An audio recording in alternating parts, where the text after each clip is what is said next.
it is easier to fight for one's principles than to live up to them, meaning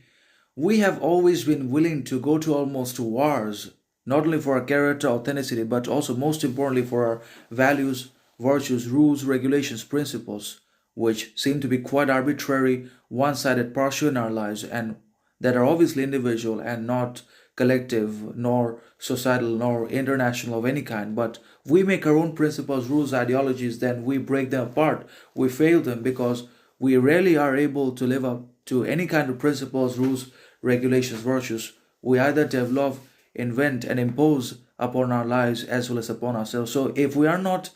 even able to live up to our own virtues, values, philosophies, principles that we invent by ourselves on the basis of either our superficiality, arrogance, sense of superiority or inferiority, or on the basis of our years of struggle, pain,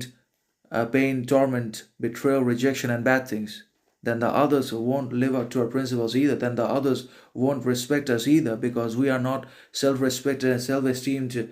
uh, entities or men and women. And because we aren't able to live up to our own goals, potentialities, ambitions, desires, demands, expectancies, and fulfill all those things that we have about ourselves, and because we fail to recognize and respect and obey our own self made, obviously arbitrary principles that are good and bad at the same time, that the others won't obey them either, and the others won't provide us with a kind of respect, dignity either, not because we're not good, but because we're inflated, arrogant, possessive, obsessive, wealthy all the time.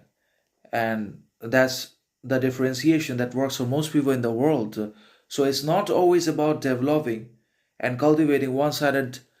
and arbitrary principles that is both good and bad at the same time, but it's about being able to live up to them to the bitter end of our lives that makes them either Gandhi or Socrates, that makes us the greatest of all time and the epitome of humanity, humility, principled behavior, whatever you want to call it. But if we are not able to live up to our self formulated and self developed or self sought principles, ideologies, rules, regulations, that we fail ourselves because we are betraying ourselves. And self betrayal is more common, or self betrayal happens in maximum cases, circumstance, situations. We betray ourselves, we reject ourselves because the others cannot do that to us. The others definitely can betray our trust, corrupt our mind, or reject our love, but ultimately it's upon ourselves as to what we choose to going to do, what we want to become, and what we ultimately become, achieve, accomplish in our lives. We have power over all that choice. We have willingness, ambition, control, resiliency within